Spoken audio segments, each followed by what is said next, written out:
بنو امیہ بڑی جدوجہد کر رہے تھے بادشاہی کے لیے، لیکن انہوں نے کہا کہ ہم لڑ رہے ہیں، کوشش کر رہے ہیں، لیکن ہمیں کسی کافر کی مدد کی ضرورت نہیں، ہم جتنا مرضی لڑیں لیکن کافروں کے ہاتھوں بنو عباس کو مروانے کو ہم تیار نہیں ہیں، ہمیں خبردار، تمہارا آپس کا معاملہ ہے، ہم خود نمٹ لیں گے، تمہیں اجازت نہیں دیتے تم اندر کودو اور کود کر کے تم فسادات پیدا کرو اور مسلمانوں کے اندر تقسیم کرو۔ میرے دوستو، مسلمان کو سوچنا چاہیے، سوچ بڑی رکھنی چاہیے، گھر کی جنگ سے نکل آ، اب بہو ساس کے جھگڑے سے باہر آ جا، اب محلے کی سیاست چھوڑ کے باہر کا سوچ، اب اسلام کو تیری حاجت ہے۔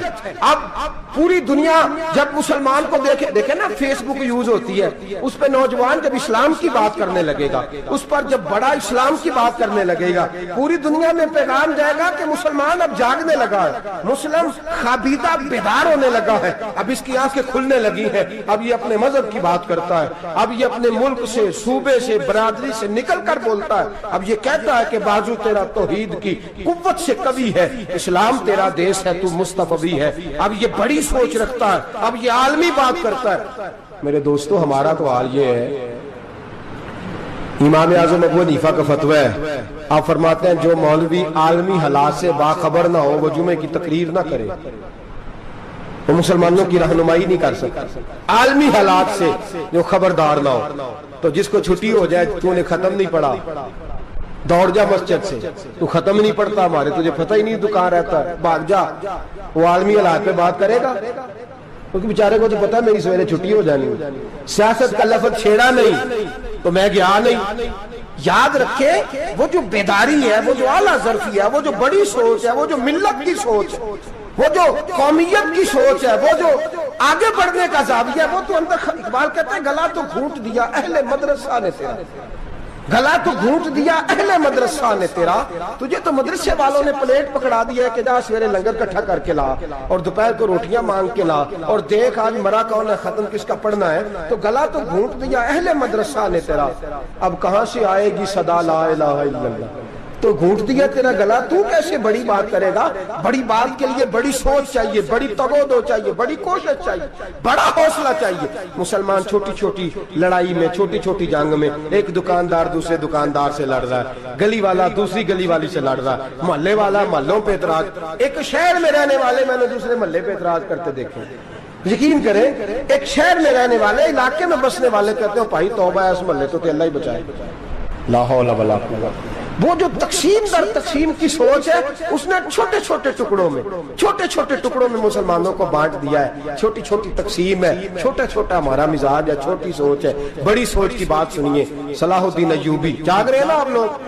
تو آخنا حضرت صاحب ایڈی وڈی گل چھیڑ چھڑی ہے، یہ مطلب ہی کون نہیں، کنے برما جانا ہے تو کنے مدد کرنی ہے، میں تو بھائی فریضہ سر انجام دے رہا ہوں۔ میرے نبی نے فرمایا برائی کو یا ہاتھ سے بدل، ہاتھ سے نہیں بدل سکتا تو زبان سے تو بولنا، تو میں معذور ہوں، کمزور آدمی ہوں، ہاتھ سے بدلنے کی طاقت نہیں رکھتا، تو دوسرے درجے پہ تو مجھے عمل کرنے دو نا، اثر کرے نہ کرے سن تو لے میری فریاد، نہیں ہے داد کا طالب یہ بندہ آزاد، رونے تو دو، تڑپنے تو دو، آہیں تو بہانے دو، سسکیاں تو لینے دو، مار کھائیے تو تڑپنے تو دو۔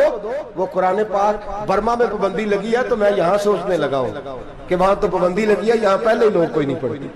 معاذ اللہ تعالیٰ حالات دن پہ دن مسلمانوں کے لیے ایک ایک کر کے، افغانستان میں جو آگ لگی تھی، پھر وہ عراق میں بھی لگی، پھر وہ لیبیا میں بھی لگی، پھر وہ مصر میں بھی لگی، پھر وہ یمن میں بھی لگی، سعودی عرب میں دھماکے ہوئے، میرا دل تڑپا ہے، مجھے پریشانی ہوئی، میں بچے 5 تھے، میں بڑا ڈسٹرب ہوا، میں نے کہا یار یہ ہمارا سب کا اجماعی عقیدت کا مرکز ہے، ہم کم از کم 1000 اختلاف کے باوجود کہا کرتے تھے کہ عرب میں امن ہے یار، وہاں سکون ہے، وہاں دکانیں کھلی چھوڑ کے لوگ چلے جاتے ہیں، وہاں بھی فساد ہونے لگا، وہاں بھی آگ بڑھ گئی ہے، لیکن ہم صرف چھوٹی چھوٹی کر کے جب آگ بجھانے کی کوشش کریں گے اس وقت آگ نہیں بجھے گی، جب ہر آدمی اپنے پیالے میں پانی لے کے آئے گا، ہر شخص اپنے گھر کی نل چلائے گا، ہر شخص نلکا چلائے گا اور پانی نکال کے یہ آگ بجھائے گا، تب یہ آگ بجھے گی۔ ہر آدمی کو کردار، سوچ بڑی کریں، نظریہ بڑا کریں، ملت کی بات کریں، مسلمان ہو کے سوچیں، مسلمان ہو کے سوچیں، خدا را نکلیں یہ گھر کے جھگڑوں سے، تھوڑی دیر کے لیے اپنے آپ کو بڑا کریں، بڑی سوچ آپ بنائیں، جب دوستیاں لگائیں، یرانے لگائیں، پھر چھوٹے موٹے حساب سے بچیں۔ بابا بلے شاہ صاحب فرماتے کورے ورک کتاب نہیں ہوندے، ਕੋਰੇ ਵਰਗ ਕਿਤਾਬ ਨਹੀਂ ਹੁੰਦੇ, ਪੱਥਰ ਦਿਲ ਗੁਲਾਬ ਨਹੀਂ ਹੁੰਦੇ।